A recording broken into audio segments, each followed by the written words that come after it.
que puede ser consensuado dentro del lobby generalizado, porque si habla uno de una empresa u otra, que son 60, es un poquito más complicado. Pero bueno, vamos a hablar cuánto afecta a el trabajo agrario dentro de esta reforma laboral, siendo que esta actualización debe darse y cómo va a impactar. Por eso estamos en comunicación con el señor Ignacio Forconi, quien es abogado laboralista y obviamente ha estado participando, asesorando a diferentes entidades, inclusive a la sociedad rural, por estos aportes que buscan darse desde ese lugar. Ignacio, ¿cómo te va? Buen día, César Tapia y todo el equipo de Aire de Campo, te saludamos.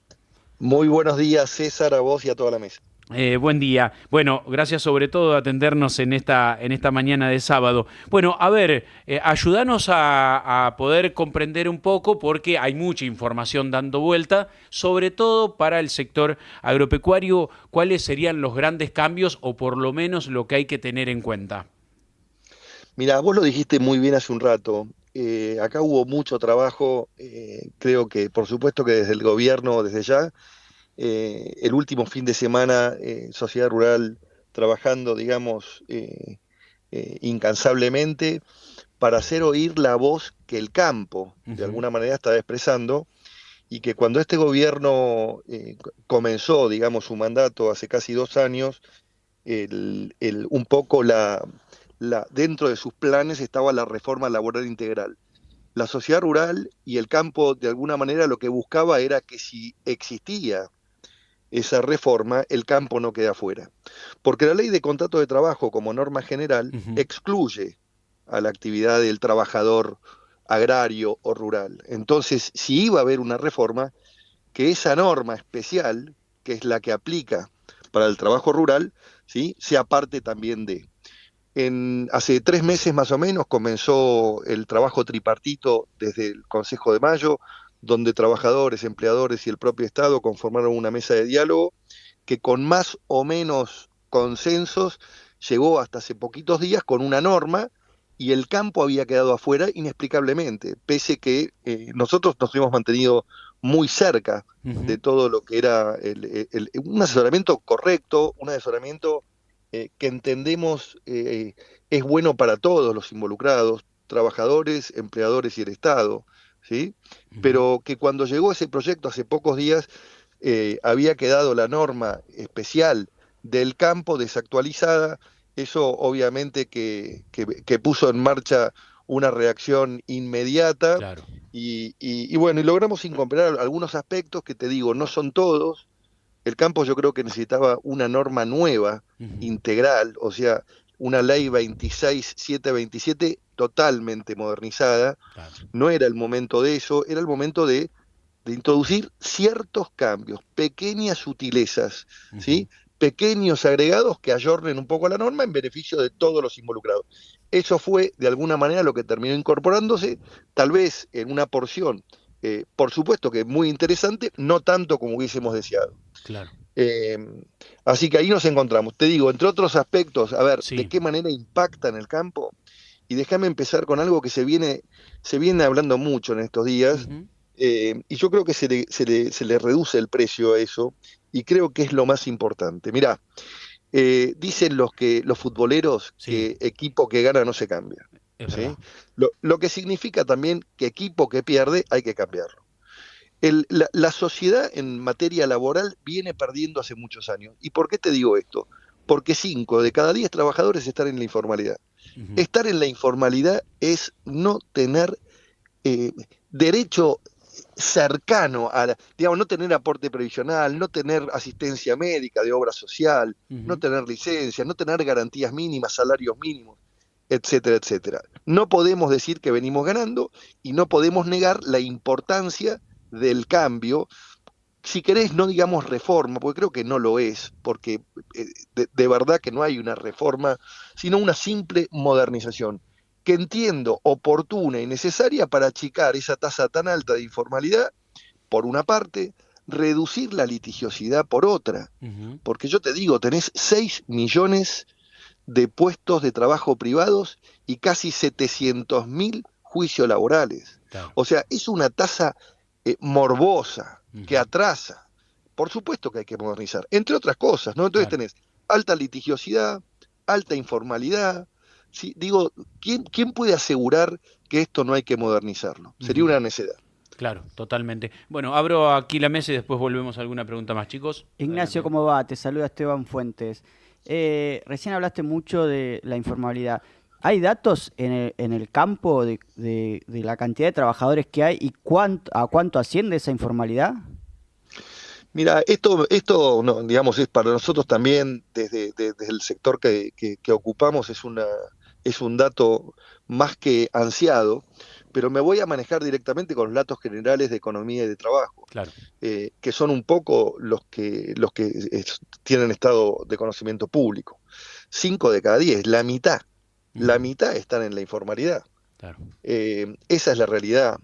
Entonces, ¿cuánto vos decís, cuál es la tasa específica de la actividad rural frente a la construcción o a la metalurgia o al comercio? No te lo podría decir, pero creo que todo eso promedia lo que de alguna manera conforma esta tasa del 50%. Ignacio, buen día, ¿cómo estás? Cristian Mirada te saluda. Ignacio, y además de la cuestión de la informalidad, ¿qué otros cambios crees que se están introduciendo que pueden mejorar la situación del mercado laboral en el agro? Bueno, muy buenos días, Cristian. A ver, creo que modernizar, que no es flexibilizar, creo que otorgar mejores herramientas, es decir, ajustar la norma a los tiempos que corren, a los tiempos de las nuevas tecnologías, de la inteligencia artificial, etcétera, yo creo que ya en sí mismo van a provocar un efecto positivo. Vos pensás que la actividad rural no es el oficinista porteño que cumple una jornada de 40, 48 horas. No tiene nada que ver. Y por eso el campo tiene una norma especial, justamente debido a la estacionalidad, debido a prácticas particulares que hacen que esa actividad tenía que tener un traje a medida, que es la ley de contrato de trabajo agrario. Creo que modernizarla va a otorgarle a quien emplea, ¿sí?, la posibilidad justamente de dar mayor empleo y empleo de mejor calidad. Y creo que también modernizar la norma le va a permitir, si existe una informalidad en el sector rural, hacerlo formalmente. Acá creo que la propuesta del gobierno nos sorprendió a todos para bien cuando introduce la figura del Fondo de Asistencia Laboral, el FAL, donde de alguna manera sobre la base de la misma contribución patronal, o sea, sin incrementar la contribución del empleador, desvía 3 puntos que iban dirigidos a otras cuestiones, a alimentar o a financiar un fondo de asistencia para las obligaciones indemnizatorias de la ley a cargo del empleador. Creo que eso es muy facilitador. Y facilitar significa ampliar las posibilidades, generar más trabajo formal, y esto es beneficio, significa ampliar beneficios o otorgar mayores beneficios a las personas que trabajan en este caso. Totalmente.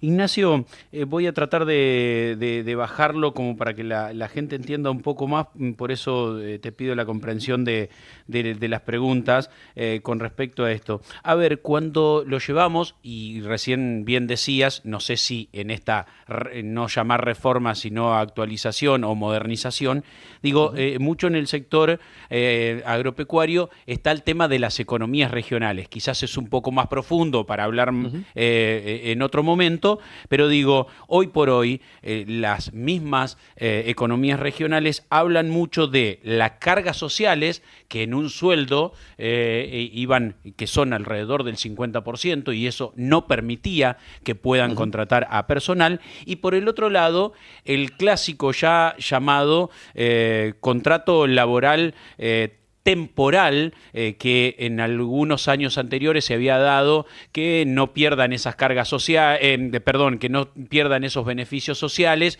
si contrataban a un trabajador y que se actualizó durante un año más. En eso, ¿hay algún impacto en líneas generales? Sí, ese es un aspecto muy importante, creo que, claro que sí, son impactos positivos, positivos para todos. Hay una reducción de los costos patronales, porque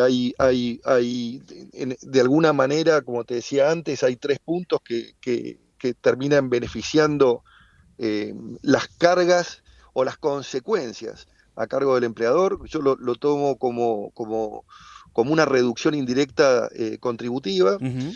Vos te referías hace un ratito a la modalidad de contrato permanente discontinuo, Claro. que efectivamente eso representaba un gran problema para quien daba trabajo rural. Ten en cuenta que casi o gran parte de la empleabilidad pasa por ahí, por ese trabajo estacional, Claro. por la cosecha, por la poda, por el Ujú. raleo, por eso que se presenta en determinados ciclos y que después ingresa en un proceso de receso o en un ciclo de receso Ujú. hasta que se lo llame nuevamente. Lo que pasa es que no podemos negar que el hecho de llamarlo para una determinada actividad cíclica un año, no podemos asegurar que el año siguiente se presente porque hubo seca, porque hubo inundación, porque hubo heladas, Claro. ¿sí? O porque directamente el ciclo siguiente generó una actividad rural distinta. Claro. ¿Sí? Claro. Entonces Claro. no siempre el trabajador contratado un año es el mismo que necesito en el periodo siguiente. Sin embargo, la ley vigente, la 26727, obliga al empleador a llamar al mismo, ¿sí? Eh, y que si no lo llama y no le genera y no le otorga el trabajo en el ciclo siguiente, de alguna manera pesa la obligación de indemnizar, considerando cada ciclo como si fuese un año de antigüedad. Ni siquiera es la suma de los periodos o de los Claro. días que trabajó, con lo Claro. cual lo hacía muy oneroso Claro. y prácticamente, te diría, desproporcionado o inviable. Claro. Esta norma busca actualizar todo eso. Claro, sobre todo le explicamos a la gente que a lo mejor no está tan empapada en el tema que acaba de mencionar Ignacio.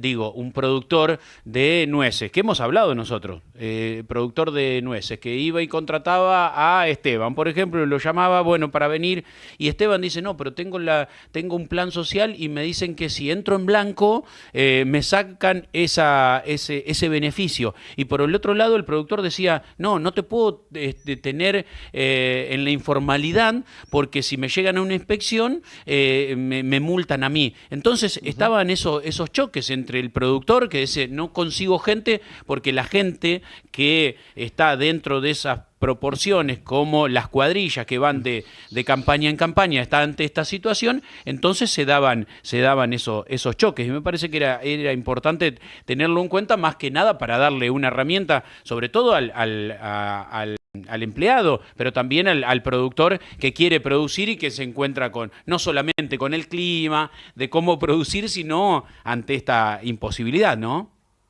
Tal cual, César, es como vos decís. Yo creo que hasta ahora tenemos un sistema en algunas cuestiones perverso. Si trabajo pierdo, si no trabajo Ujú. de alguna manera no tengo el ingreso o adicional que me podría generar un trabajo formal. Entonces es medio morboso, ¿no? Claro, claro.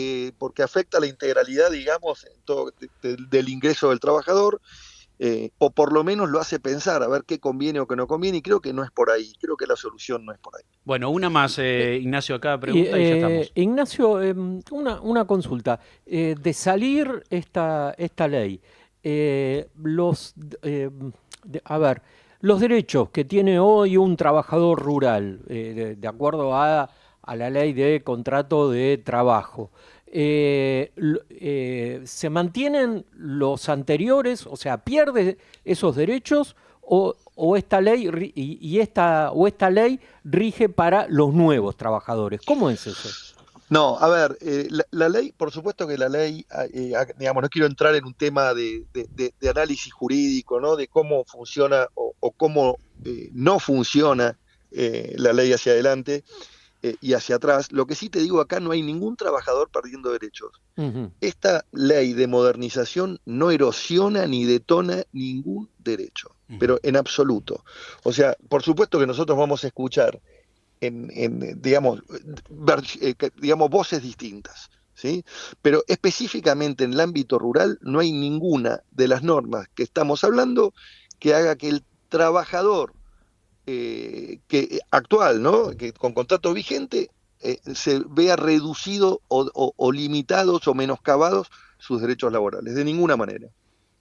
Ignacio, te queremos agradecer muchísimo, sobre todo que arranques hoy sábado atendiéndonos a nosotros y seguramente has trabajado durante muchas horas y mucho tiempo en estos últimos días con respecto a esto, pero sobre todo agradecerte en nombre de mucha gente que está del otro lado, que le queríamos tener esta voz para tranquilizar desde ese lugar y por lo menos no hoy en épocas de redes sociales y todo lo demás que todo el mundo opina, que todo el mundo, voy a utilizar un término poco coloquial, pero digo que bardea, que lleva cosas. Me parece que es muy importante poder tenerte y poder compartir aquí este análisis y sobre todo para lo que va a venir hacia adelante. Así que muchísimas gracias por eso, ¿eh?